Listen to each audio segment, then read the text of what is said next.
여러분 스포츠 좋아하시나요? 스포츠? 별로예요.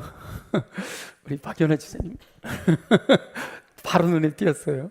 네. 스포츠를 저는 좋아합니다. 그 중에서도 특히 우리나라 선수들이 외국에서나 큰 대회에서 좋은 성적을 거둔다라는 소식을 들을 때 매우 즐겁습니다. 근데 요즘 최근에 들려오는 소식들은 즐겁지가 않아요. 그래서 소소하게 즐기는 작은 즐거움을 잃어버리고 있습니다. LAFC에서 활약하는 손흥민 선수가 필드골이 없어서 답답해하고 있습니다. 우리 손흥민 선수 팬 그렇죠? 예, 누군지는 모르시지만 우리 교회 꼭 챙겨보시는, 중계를 챙겨보시는 분이 계신데 답답해해요. 손흥민 선수가 활약하던 토트넘의 강원FC 출신의 양민혁 선수가 임대 간 곳에서 벌써 7게임째 출전하지 못해서 기량을 발휘하지 못하는 것이 안타깝지요. 양민혁이 누군데 이런 분들 계셔요. 강원FC라니까요. 강릉 사람이에요. 그래서 제가 더 관심이 있는 거죠. 올림픽에서 금메달을 딴 후에 승승장구하며 스포츠를 좋아하는 이들에게 즐거움을 안겨주던 배드민턴 안세영 선수가 전형 오픈 결승에서 중국 선수에게 져서 36연승을 마감했습니다. 사실 말이죠, 세계대회에서 우승 한 번만 해도 놀라운 거예요. 그죠? 근데 36번이나 우승을 하다가 그것도 연승으로 이기다가 한 번 졌는데 사람들은 무슨 큰일이 난 줄 알아요. 그죠? 근데 어쨌든 즐겁지는 않아요. 졌다 그러니까. WBC 야구 대표가 겨우 올라간 8강전에서 도미니카에 7회 10대 0 콜드게임 패배를 당했어요. 아주 속상하죠. 이렇게 늘 소소한 즐거움을 안겨주던 소식들이 오히려 답답하게 마음을 좀 가라앉게 만들고 있습니다. 또 미국과 이스라엘의 공격으로 시작된 이란과의 전쟁이 장기화되면서 유가가 천정부지로 솟아 올라가고 있잖아요. 기름 들어가면 겁나잖아요.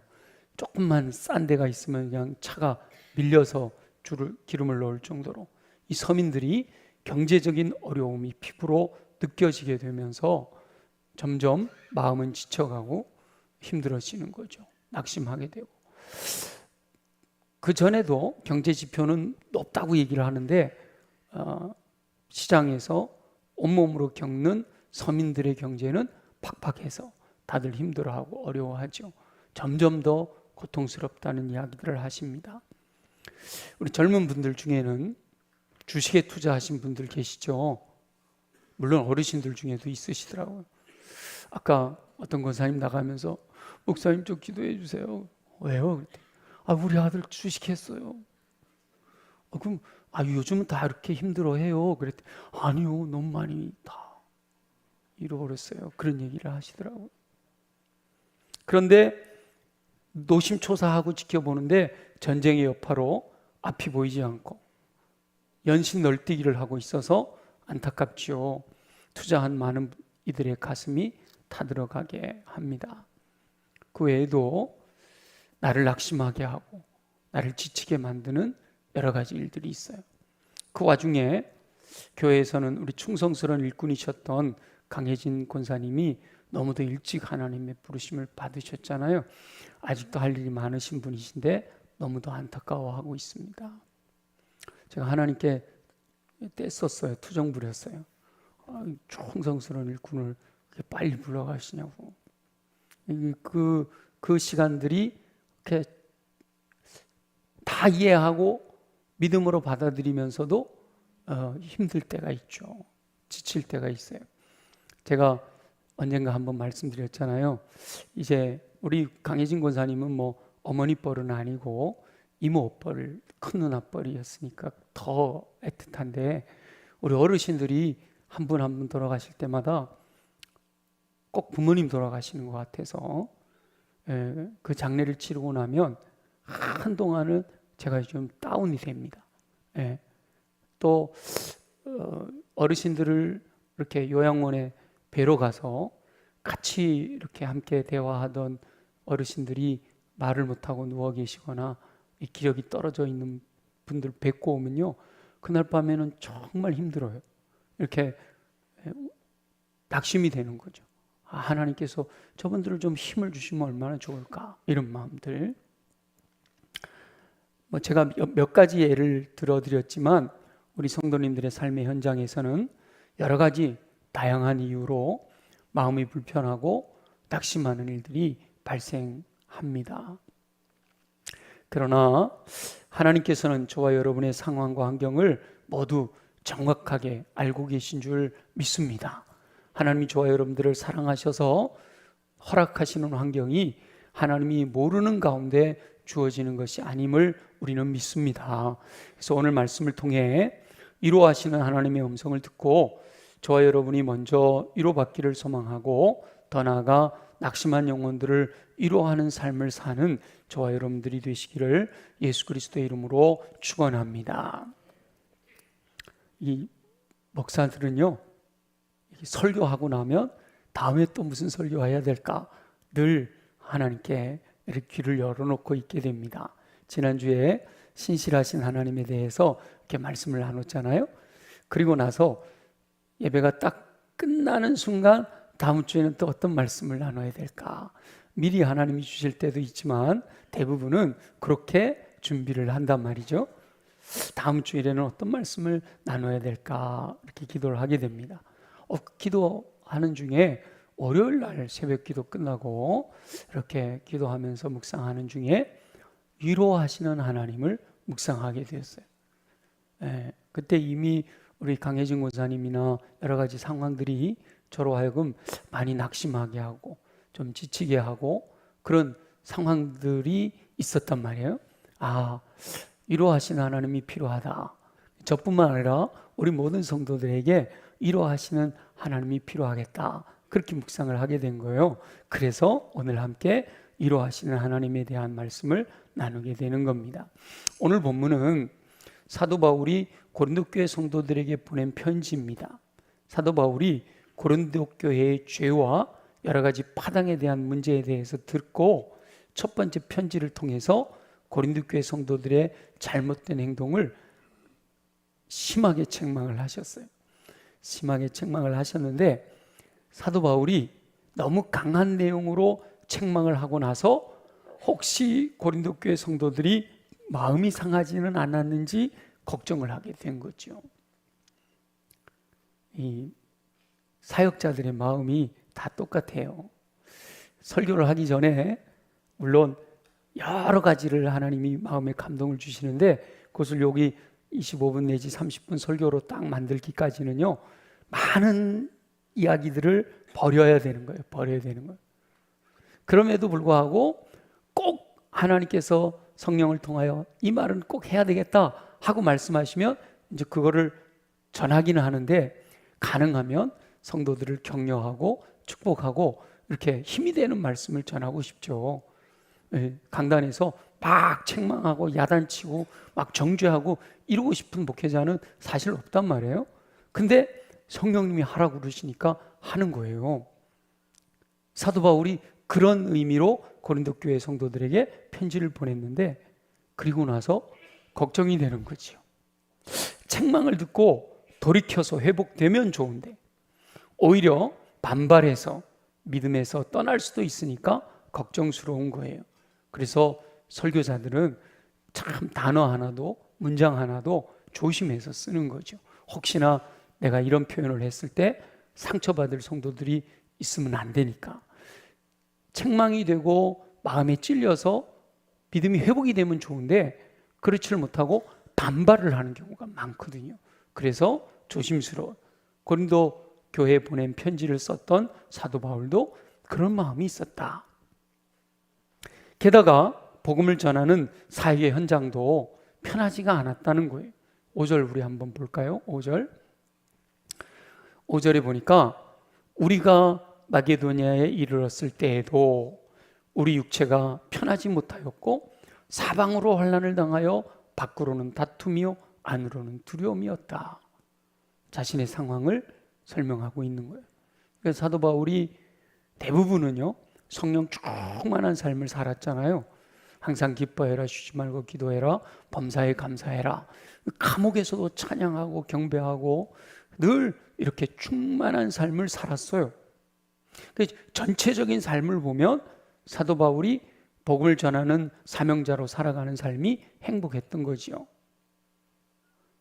그런데 또 순간순간 또 어떤 부분에서는 육체적인 불편함으로 고통을 당하기도 하고 주변에서 발생하는 환난으로 힘겨워할 때도 있었다라는 거죠.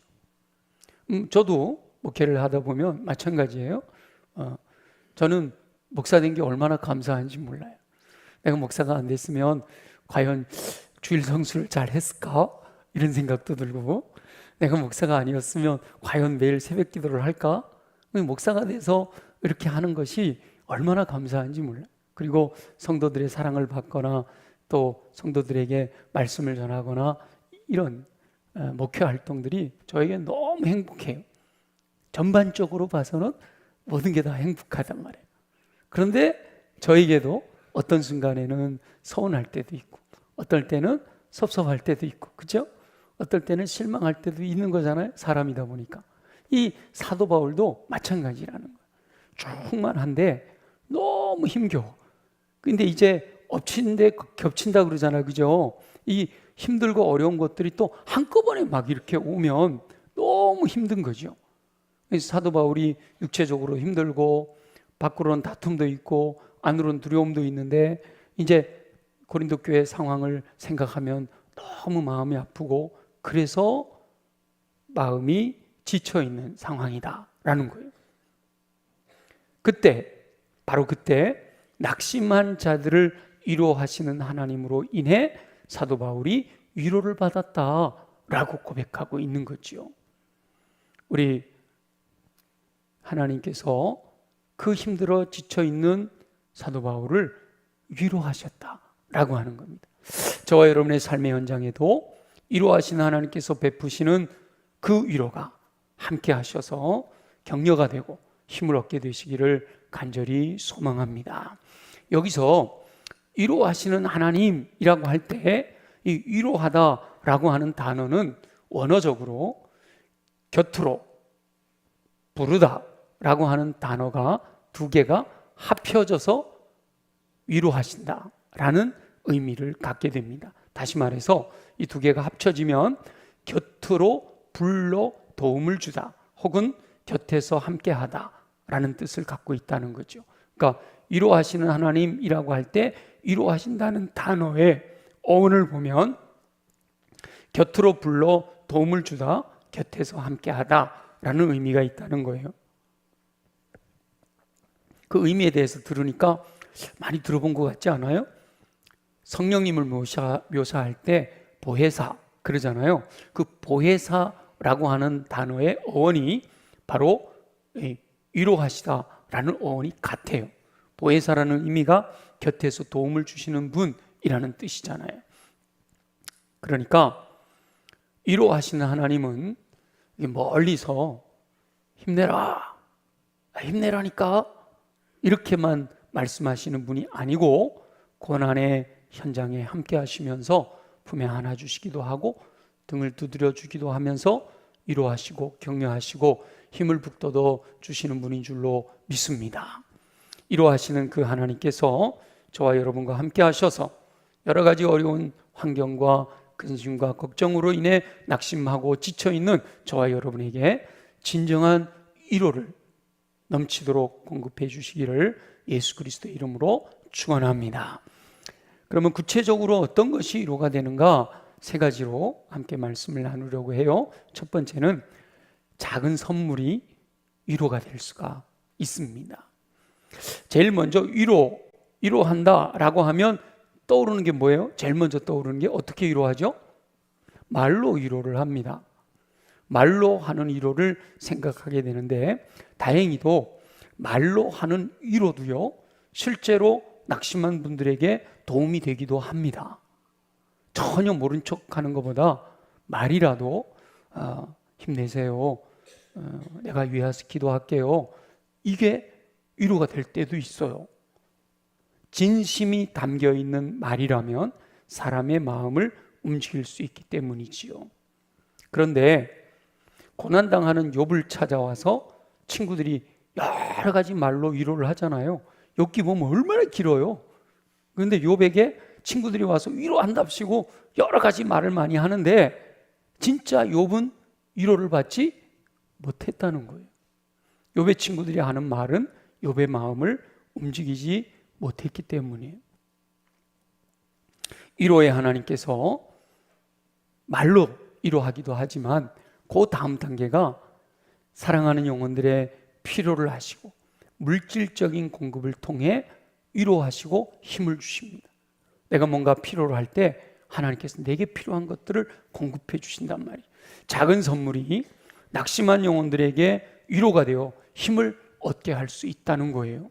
갈멜산에서 제단에 불이 내리게 함으로 여호와 하나님의 살아계심을 나타내는 능력을 행하였던 엘리야 선지자가 이세벨의 위협 앞에 낙심하여 멀리 유다 광야까지 도망을 칩니다. 엘리야는 낙심해서 로뎀 나무 아래 쓰러져 죽기를 소망했잖아요. 아직 거기까지 안 갔어요. 그러면서 하나님, 나 죽고 싶어요. 내 생명을 거두어 가시라. 너무 여러분 능력 있게 사역했잖아요. 엘리야 선지자가 갈멜산에서 하늘로부터 불이 내려 제단의 숯불을 다 태워 제단을 제물들을 태우는 강력한 하나님의 살아계심에 놀라운 능력을 행하였던 분인데 이세벨이 내일로 죽일 거야? 그 위협에 그냥 도망쳐서 유다를 지나 광야까지 와서 로뎀나무 아래서 하나님, 나 너무 힘들어요. 지쳤어요. 차라리 죽여주세요. 그러고 누워있는 거예요. 그때 여호와 하나님께서 천사를 보내주셔서 엘리야를 어루만지시고요. 그때 숯불에 구운 떡과 한 병 물을 선물로 주시잖아요.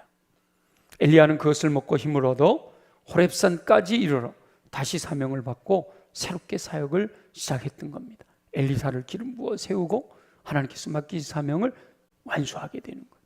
작은 것처럼 보이지만 육체적인 필요를 채워주는 그 선물이 지치고 낙심된 엘리야에게는 위로가 되어 다시 일어날 힘이 되는 겁니다.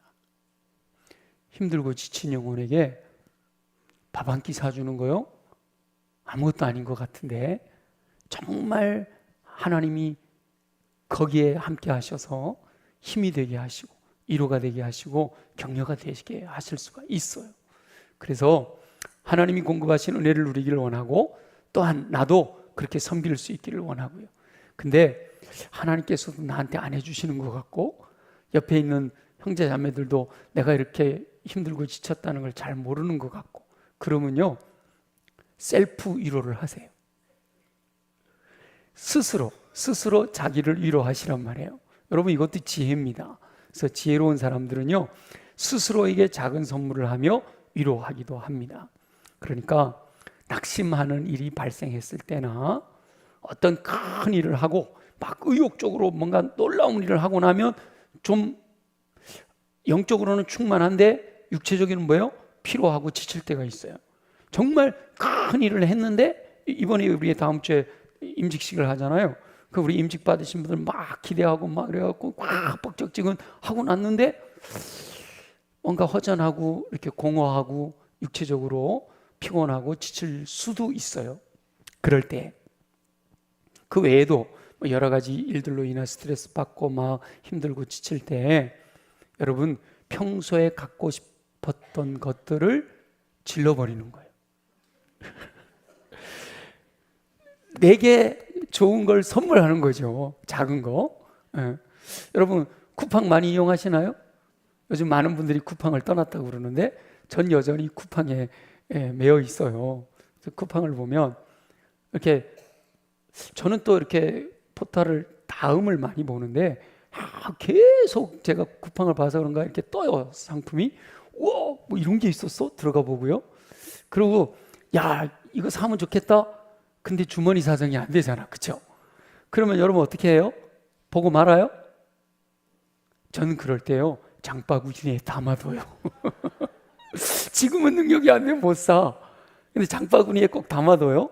그랬다가 다시 보는데 이건 아니야 그럼 지워버려요. 근데 그래도 요거는 기회가 되면 좀 사고 싶어. 그런 것들이 있잖아요. 장바구니에 담아놨다가 이럴 때 힘들고 지치고 낙심될 때 그걸 보면서 하나를 지르는 거예요.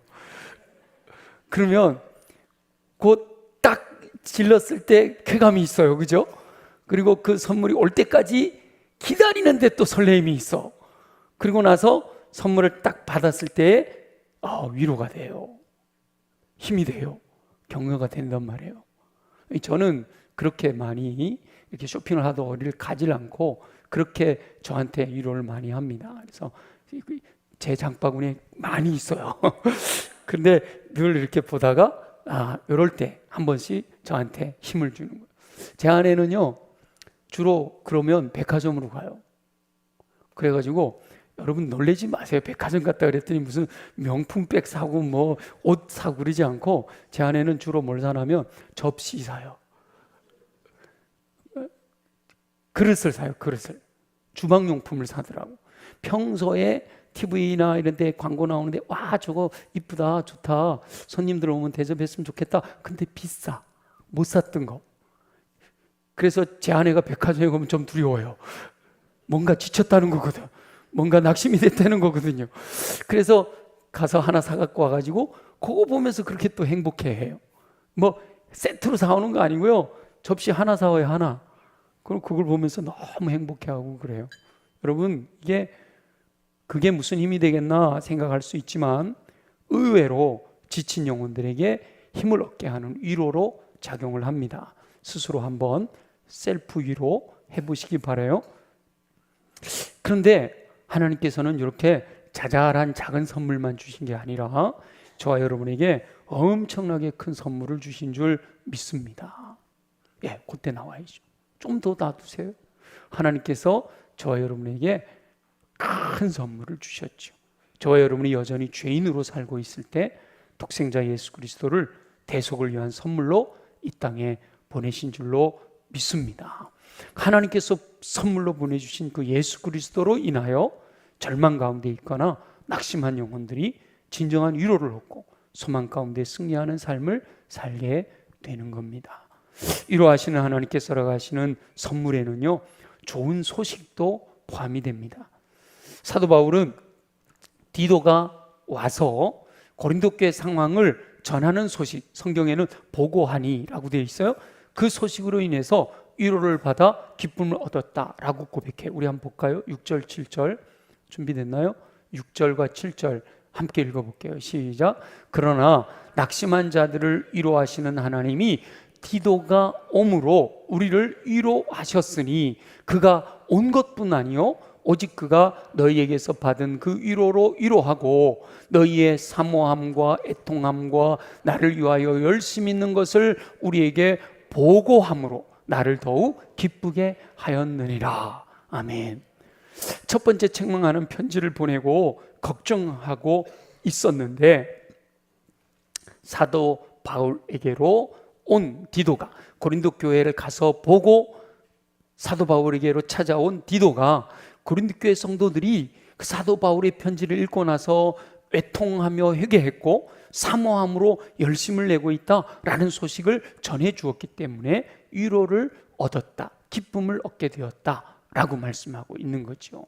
그러니까 여호와 하나님께서 저와 여러분에게도 소소한 좋은 소식들이 전해지게 하시고 또 작은 선물도 허락하셔서 위로받게 해주시기를 간절히 소망합니다. 그러나 무엇보다도 사순절이니까 선물로 보내주신 예수 그리스도 그 십자가 사랑 묵상하면서 위로받는 저와 여러분 되시기를 소망합니다.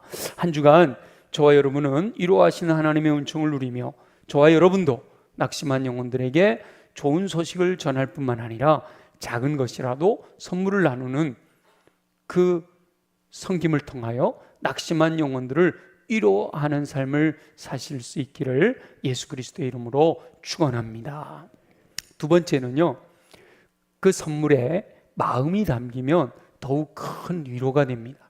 그러니까 말해도 마음이 담겨야 되잖아요. 선물에도 마음이 담겨야 돼요. 좋은 소식을 전하는 소식도요, 마음이, 사랑하는 마음이 담겨서 전하는 소식이 위로가 되는 거지요. 낙심한 영혼들이 위로를 받을 수 있는 진정한 선물은 물건 자체가 아니라 그 안에 담긴 진심이라는 겁니다. 선물이 위로가 되지만 마음이 담겨 있지 않은 선물은 오히려 부담이 되는 거죠. 마음이 담겨 있지 않은 선물은 뇌물이잖아요. 자칫 그것은 위로가 아니라 부담이 될 수가 있어요. 아무리 큰 선물을 보낸다 할지라도 진실된 마음이 담겨 있지 않으면 그 선물은 받은 이에게 오히려 부담이 될 수가 있죠. 아무리 작은 선물이라도 마음이 담겨 있으면 그 선물은 엄청난 위로와 격려가 되는 거지요. 그냥 하기 싫은데 그냥 어쩔 수 없이 밥 한 끼 먹읍시다. 그 밥은요, 먹으면 체해요. 그렇죠? 근데 정말 사랑하는 마음에 정말 함께하고 싶어서 그 시간이 너무 귀하다는 생각을 가지고 식사 한번 하자고 해서 밥 먹는 거는요, 얼마나 행복한지 몰라요. 그분은 그 식사하면서 엄청 건강해질 줄로 믿습니다. 예. 큰 선물이라도 마음이 담겨 있지 않으면 부담이지만 작은 선물이라도 마음이 담겨 있으면 위로와 격려가 된다라는 거예요. 그런데 큰 선물에 진실한 마음이 담겨 있다면 그것은 더 큰 위로와 격려가 되는 것이 당연하겠죠. 그러니까 우리가 할 수만 있으면 좋은 선물에 진심을 담아서 우리 힘들고 어려워하는 영혼들을 위로할 수 있는 삶이 돼야 되는 겁니다. 그러나 선물의 크기에 연연하기보다 그 선물에 진심을 담아 전함으로 선물 받는 이가 위로를 받게 하는 삶을 살아야 될 줄로 믿습니다. 바로 여호와 하나님께서 저와 여러분들에게 보내주신 선물인 예수 그리스도는요, 여호와 하나님이 진심이 담겨 있기 때문에 더 귀한 선물이 되는 거예요. 사도 요한이 요한복음 3장 16절 유명한 구절이죠. 하나님이 세상을 뭐요? 이처럼 사랑하사 엄청나게 사랑하셔서 독생자를 보내주셨다라고 말씀하셔요. 사도 바울은요, 로마서 5장 8절에서 뭐라고 말씀하셔요? 우리가 아직 죄인 되었을 때 그리스도께서 우리를 위하여 죽으심으로 하나님이 우리를 이만큼 사랑하신다라고 하는 그 사랑의 확증이 되었다라고 증언하고 계시잖아요. 선물에 마음을 담아 전할 수 있어야 돼요. 하나님의 사랑처럼 우리의 마음이 거기에 가득 담겨서 전해지게 될 때 그 선물을 받는 분들이 위로를 얻게 될 줄로 믿습니다. 그런데 이 선물에 마음을 담을 때는요, 자기중심적이어서는 안 됩니다. 대부분 많은 사람들이 신앙의 삶에 이 선물 주고 위로하는 거 이걸 떠나서 늘 제가 말씀드리잖아요. 항상 믿음은요, 자기중심적이어서는 안 되는 거예요. 이 선물을 주는 것도 선물을 받는 상대편의 마음을 잘 알아서 전할 수 있어야 되는 거예요. 나 중심이 아니라 선물 받는 상대편 중심의 마음을 읽을 수 있어야 한다라고 하는 거예요. 진정한 위로는 마음과 마음이 통할 때 비로소 싹을 틔우게 되는 겁니다. 자신의 마음은 진실한데 상대방의 마음이 움직이지 않는다, 내 진실이 전달되지 않는다, 그러면 생각해 봐야 되는 거죠. 자칫하면 내 마음만을 강요하는 것, 내가 이런 마음으로 너에게 이렇게 다가가는데 왜 안 받는 거야? 이건 진정한 위로가 될 수가 없지요. 정말 그 사람을 배려하고 존중하고 그 사람의 상황과 환경에 가장 적합하도록 내 마음을 전할 수 있어야 된다라고 하는 겁니다. 저와 여러분은 한 주간 무엇보다 진심을 담은 마음을 전함으로 낙심한 영혼들을 진정으로 위로하는 삶을 살게 되시기를 예수 그리스도의 이름으로 축원합니다. 세 번째는요, 선물도 보내고 마음도 담지만 제일 중요한 것은 함께 하는 것이 가장 큰 위로가 될 줄로 믿습니다. AI가요 얼마나 놀라운지 몰라. 저는 설교를 이렇게 했는데 저 원을 3개를 만들었잖아요. 겉에 것이 뭔가 하면 작은 선물 주는 거고요, 가운데 것이 뭔가 하면 마음을 담는 거고요, 세 번째 핵심이 뭐나? 위로 곁에 머물며, 핵심의 위로가 곁에 머물며 함께 하는 거다, 저렇게 표현을 해줬어요. 낙심한 영혼들에게 작은 선물도 마음이 담기면 위로가 됩니다. 그러나 낙심한 영혼들에게 가장 중요한 것은 함께 하는 거예요. 함께 하는 거죠. 그래서 예수님께서 병든 자들을 찾아가고 갇힌 자들을 찾아가고 그것을 말씀하고 있잖아요. 그게 위로란. 근데 참 우리가 몸이 하나하다 보니까 또 여러 가지 분주하다 보니까 놓쳐버리는 경우가 많죠. 근데 오늘 주님 말씀하시니까 놓치지 마시고, 아마도 우리 강혜진 권사님 돌아가신 뒤에 아이고 돌아가시기 전에 한번 찾아볼 걸 하는 분들이 계셔요. 실제로 그런 분이 계셨어요. 입관 예배 드리고 나서 함께 식사하는데 우리 교회는 아니고 우리 교회 계시다가 다른 교회로 가신 권사님이 그러는 거예요. 아이고 목사님 제가 기회를 놓쳤어요. 왜요? 그랬더니 아이고 수원교회 22일 날 임직식을 하면 그때 임직식 때 왔다가 강혜진 권사님 보고 가려고 그랬다는 거예요. 누가 기다려주나요? 그죠? 기회를 놓치는 거예요. 그래서 낙심한 영혼들을 위로하는 가장 중요한 것은 함께 하는 거예요. 잠깐이라도 그 시간에 함께 있어주면서 마음을 나누는 거예요. 직접 찾아가서 그들과 함께 하며 마음을 나누는 것이 가장 중요합니다. 사도 바울은 그래서 디도가 직접 찾아왔을 때 위로를 받았다라고 하잖아요. 디도가 옴으로, 그리고 7절에 보니까 그가 온 것뿐 아니요 왔기 때문에 그 디도가 온 것으로 인해서 일단 위로가 된 거예요. 따뜻한 손길로 함께 곁을 지켜주는 존재 자체가 완벽한 위로가 되는 거죠. 그가 좋은 소식을 가지고 왔을 때는 더 말할 것도 없지요. 현대 영성가로 유명한 헨리 나우엔이라고 하는 분이 정신지체 장애인 공동체에서 사역하며 참된 위로를 배웠다라고 증언을 하는데요. 한 지적 장애인이 발작을 일으켜 극심한 공포에 빠져 있어요.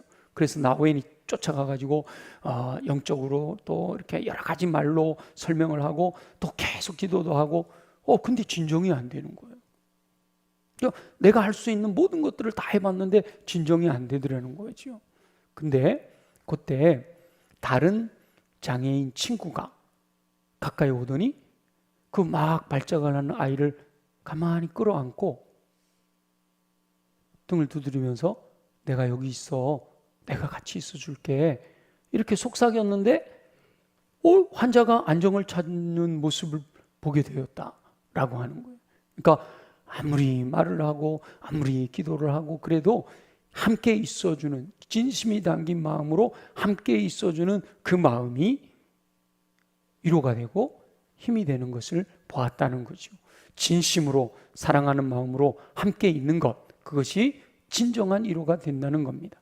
내가 받은 위로를 기억하고 비슷한 아픔을 겪는 사람들에게 다가가서 함께 있어주는 시간이 가장 큰 힘을 주는 위로가 되는 겁니다.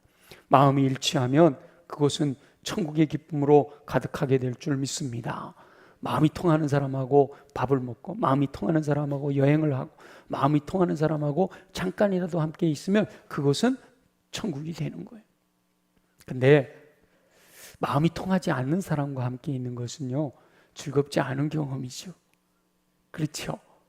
마음이 통하지 않으면 전혀 위로가 되지 못하고 오히려 불편해요. 그래서 중요한 것은 마음을 진실한 사랑으로 다가가야 되는 거죠. 하나님께서는 사랑하는 영혼들과 함께 있으며 위로하기를 원하셨어요. 예수 그리스도의 탄생이 저와 여러분에게 가장 큰 선물이 되는 이유는 바로 임마누엘이기 때문인 거예요. 하나님이 함께 하시기 위하여, 하나님이 사랑하는 영혼들과 함께 하시기 위해서 사람의 몸으로 이 땅에 오신 거예요. 임마누엘, 하나님이 우리와 함께 계시는 거예요. 그래서 육신의 몸을 입고 이 땅에 오셔서 사랑하는 영혼들을, 병든 자들을, 소외된 자들을, 가난한 자들을 찾아다니셨고 그들에게 말씀을 가르치고 병을 고치시고 귀신을 쫓아내시고 복음을 전파하시고, 그런데 예수님은 육신의 몸을 입고 오셨기 때문에 시간과 공간의 제약을 받으시는 거예요. 저도 우리 교회 성도들이 정말 위로받아야 될 성도들이 많이 있는 걸 알아요. 근데 일일이 다 찾아보고 함께하고 그러기가 쉽지 않아요. 몸이 하나라서 하려고 노력하고 애쓰지만 쉽지 않잖아요. 우리 예수님은 그 시간과 공간의 제약을 받는 것을 뛰어넘으시는 거예요. 육신의 몸으로 오신 예수님이 하나님의 나라로 돌아가시고요. 돌아가시면 누굴 보내주시겠다 그랬죠? 보혜사 성령님을 보내주셔서, 영이신 성령님이 오셔서, 육신으로 오신 예수님은 시간과 공간의 제약을 받으시지만 영으로 오시는 보혜사 성령님은 시간과 공간에 제약이 없으세요. 저와 여러분 한 사람 한 사람 모두의 마음속에, 모두의 삶의 영역 속에 함께 하시는 줄 믿습니다. 게다가 세상 끝날까지 내가 너와 함께 있으리라 약속해 주시잖아요. 그리고 거처를 예비하신 다음 다시 오셔서 천국에서 영원히 함께 하실 것을 약속하셨으니 얼마나 놀라운 선물입니까? 앞으로 되어질 것을 우리 미리 앞당겨서 함께 동행하며 살고, 마지막 하나님의 나라, 하나님의 보좌 중앙에 모시고 모두가 함께 둘러앉아 경배하고 찬양하고, 눈물도 없고 고통도 없고 슬픔도 없는 그곳에서 영원토록 살게 될 선물을 예비해 놓으셨으니 얼마나 감사해요. 많은 사람들이 낙심하는 사람들을 위로하며 힘내라고 말을 합니다. 저기 아까 펼쳐놓은 것을 하나로 그림을 그려놨죠. 바깥에 있는 것이 작은 선물로 위로하는 거, 가운데 있는 것이 거기에 마음이 담겨야 되고, 그러나 핵심 반짝이는 보석 같은 거 함께 하는 것이 가장 큰 위로가 된다라는 겁니다. 많은 사람들이 낙심하는 사람들을 위로하며 힘내라고 말만 하는 경우가 많아요. 그러나 위로하시는 하나님께서는 내가 내 힘이 되어줄게 라고 말씀하시며 언제나 곁에서 힘이 되어 주시는 줄로 믿습니다. 이번 한 주간 내 곁에서 위로하시는 그 하나님의 위로를 누리며 사시기를 소망합니다. 그리고 더 나아가서 한 주간 저와 여러분의 위로가 필요한 사람이 누구인지 살펴보시기를 소망해요. 정말 내 옆에 겉으로 보기에는 안 그런 것처럼 보여지지만 속은 썩어들어져 가는, 힘들고 지쳐하는 영혼들이 있을 수 있어요. 그들을 알게 되면 위로의 말과 함께 따뜻한 커피 한 잔이라도 나누는 마음이 담긴 작은 선물, 가능하면 밥 한 끼 사주면 더 좋고요. 정말 진심을 담아 그렇게 작은 선물을 나누고, 더 나아가서 내가 너를 사랑해, 내가 너와 함께 있을게, 내가 너를 위해 기도할 거야, 이 짧은 사랑의 메시지로 좋은 소식을 전하는 디도, 바울에게서의 디도 같은 분들이 되어주시기를 소망합니다. 그런데 무엇보다 가능하면 아무리 바쁘시지만 잠깐이라도 찾아가서 함께하며 곁에서 도움이 되어주는 진정한 위로를 나누는 한 주간 되어지시기를 예수 그리스도의 이름으로 축원합니다. 주신 말씀을 기억하면서, 하나님, 그렇습니다. 하나님은 위로하시는 하나님이신데 내가 위로한 것처럼 너희도 위로하는 삶을 살라 말씀하시니, 하나님 말로도 진심을 담게 하시고 작은 선물로 위로하게 하시고, 무엇보다 거기에 사랑의 마음이 담겨지게 하시고, 가장 좋은 것은 함께하는 시간을 통해 정말 힘들고 지친 영혼들을 위로할 수 있는 위로자로 살아가게 하여 주옵소서. 우리 다 같이 함께 통성으로 기도드립니다.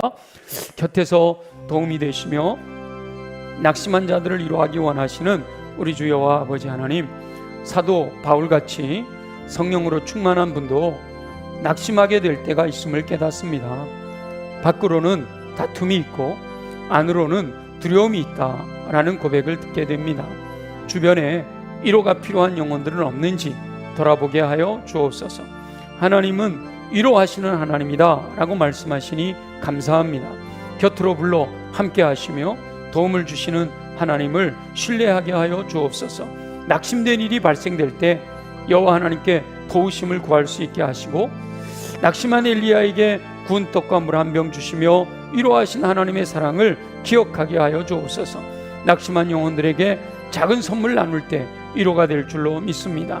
선물을 나눌 때 마음을 담을 수 있도록 은총을 베풀어 주옵소서. 진심이 담겨 있지 않은 큰 선물, 작아도 마음이 담긴 선물이 낙심한 영혼들에게 위로가 되어질 줄 믿습니다. 주변에 낙심한 영혼들이 발견되면 진심을 담아 작은 선물을 나누며 위로할 수 있는 기회를 갖게 하여 주옵소서. 가장 중요한 위로는 함께하며 마음을 나누는 것인 줄 믿습니다. 위로하시는 하나님께서 사람의 몸으로 오셔서 임마누엘 하신 줄 믿습니다. 보혜사 성령님을 보내셔서 세상 끝날까지 함께 하시겠다고 약속하셨으니 감사합니다. 천국에서 영원히 함께 하시는 은총을 베푸실 것을 약속하셨으니 감사합니다. 믿음으로 그 은혜를 누리며 힘을 얻고 강하고 담대할 수 있도록 은총을 베풀어 주옵소서.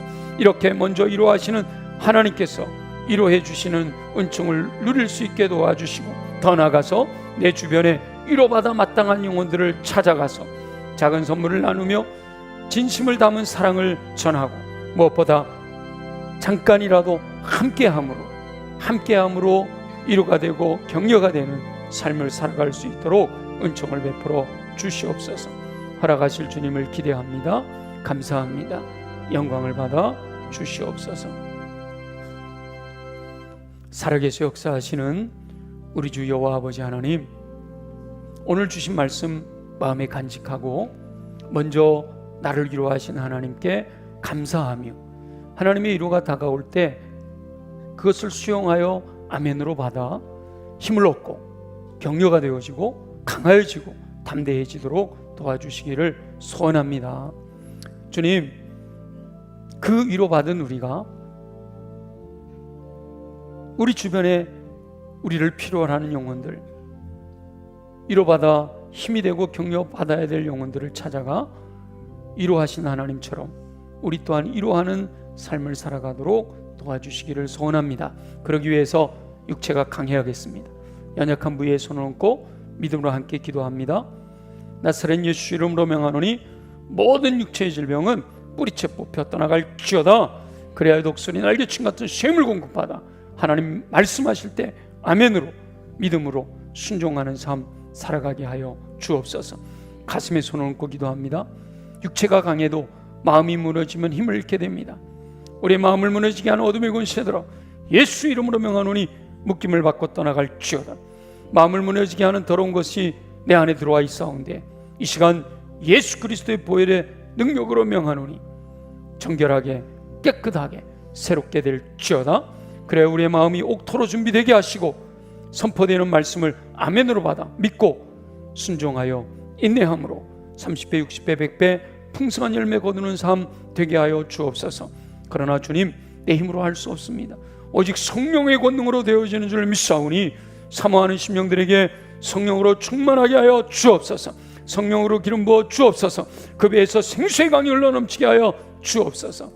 그래 성령 충만하여 열매를 통하여 온전한 사람 이루어 그리스도의 인격을 닮아가게 하시고 은사로서 모든 선한 일을 행할 능력을 갖추어 맡겨진 사명 완수하는 삶 살아가도록 은혜 베풀어 주시옵소서. 행하실 주님을 찬양하고 경배합니다. 영광을 받으시옵소서. 예수 그리스도의 이름으로 축복하며 기도드립니다. 아멘. 다 함께 일어나셔서 시선 4개로부터 눈을 들어 가사의 내용을 생각하면서 함께 찬양하고 축도합니다.